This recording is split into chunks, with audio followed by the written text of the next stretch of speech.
You were someone who warned before President Trump's election that this was a person who, among other things, wouldn't really be able to deal well competently with a crisis, with keeping America safe, whether that was in foreign policy or this kind of unpredictable crisis.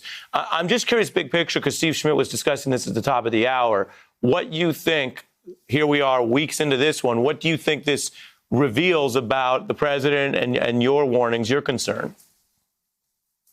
I think he's done a very bad job, and I think it's very bad for the country, and we're paying a terrible price. I mean, the sophisticated Trump defenders would always say, look, he'll say some things you don't like. He's vulgar. He's a bit of a demagogue. But at the end of the day, he's a kind of decisive guy. He'll shake things up. He'll make the government work. You won't always like it, Bill, but one of the big things, he'll be kind of going in the right direction. Here was the big challenge, right? And the government could have used some shaking up. The CDC did not cover itself with glory, to say the least, from late January through February. And the FDA made some mistakes, too. And we had a president who was utterly passive, did nothing, rhetorically led the country in the wrong direction, made it much harder for other people to do the right thing. I think we shouldn't underestimate how much damage that did.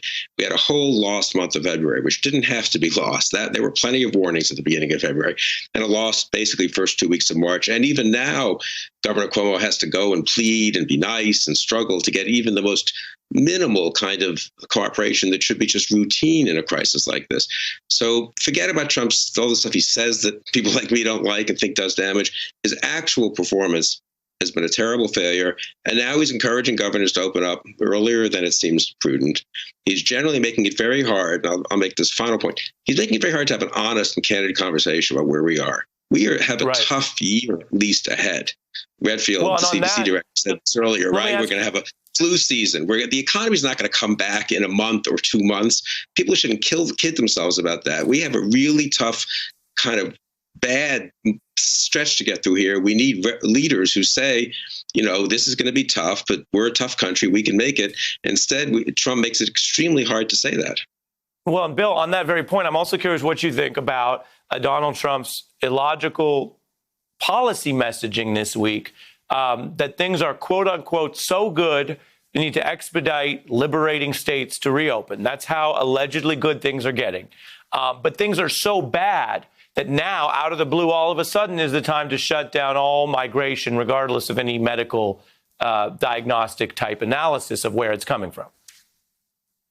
Yeah, I mean, he just dumbs everything down. I mean, leaving aside the distasteful parts of it, and those are really damaging, too, the demagoguery, the incitement of nativism and discrimination and so forth.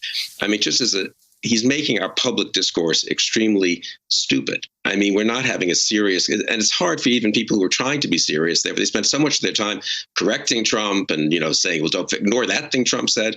Poor Dr. Fauci and Dr. Birx have to kind of dance around to try to convey a sensible message. The governors have to be nice to Trump. Joe Biden doesn't want to look too political, but he also has to criticize Trump. I mean, we just have no serious leadership. The immigration thing is a perfectly good instance of that, where he just pulled that out because I take it his own polls showed that he wasn't doing very well.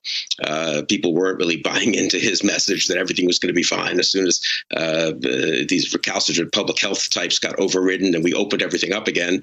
And so now let's just blame immigration for a while. And so, he'll keep on doing this. It's a test, in my view, really is a test of the American people, ultimately. It doesn't matter, all this talk about the media should be meaner to him or they shouldn't show the press conferences. The people who vote are grown-ups, by definition, they're 18 and up. Do they have the seriousness, to judge his performance in a grown-up way for what he has done and hasn't done? Or are they going to get distracted by all these shiny objects that Trump is pretty good at throwing out? And he certainly distracted people in the past, but it's one thing to distract people when the economy is pretty good and the unemployment's low and there's no obvious foreign policy disaster, and maybe people will just decide they can ignore a lot of stuff. Here, I think you see why presidential leadership matters. Hey, I'm Ari Melber from MSNBC. You can see more of our videos right here, or better yet, subscribe to our YouTube channel below. You could have been anywhere in the world, but you're here with us, and we appreciate that.